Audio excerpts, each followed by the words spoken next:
Can you handle the raised bar of spin? There's a price you pay when you let others tell you what you cannot do. There's also a prize when you don't let them. Toronto artist Evalyn Parry was inspired by three women in the late 1800s to make sure she lived her life her way. The result is Spin, a performance starring Parry and a two-wheeled bicycle on a large tripod.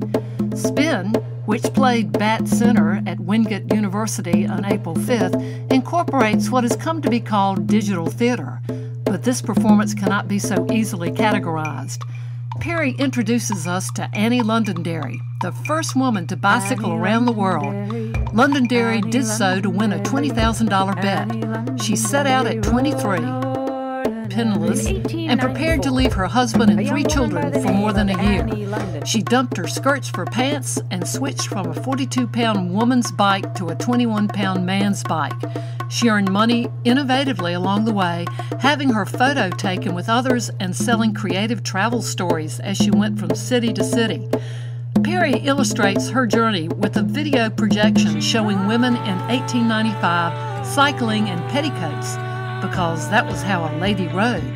She tells stories of women finding their voices, their freedom, particularly from skirts, and mobility by electing to ride these iron horses. Parry sings, plays musical instruments, recites poetry, acts out roles, and meshes with fellow musician Bret Hart. He plays, literally plays, a bicycle as a percussionist instrument, enhanced by electronic amplification. He uses a violin bow through the spokes, plays the bike bell, gives rhythm to the flashing red and white bike lights, uses drumsticks to play fenders and chain, and uses fingers to elicit unexpected sounds from the springs in the seat. Mesmerizing. She seamlessly blends lyrical monologues. She becomes suffragist Frances Willard, who speaks of the bicycle as an instrument of power for women. She sings as Amelia Bloomer, that, to be free, a woman needs her legs, her political legs. The one time Parry speaks as a man, being a doctor who suggests it isn't safe for women to ride bicycles lest they rattle the fertility out of their womb, she holds a handlebar mustache on a stick up to her nose.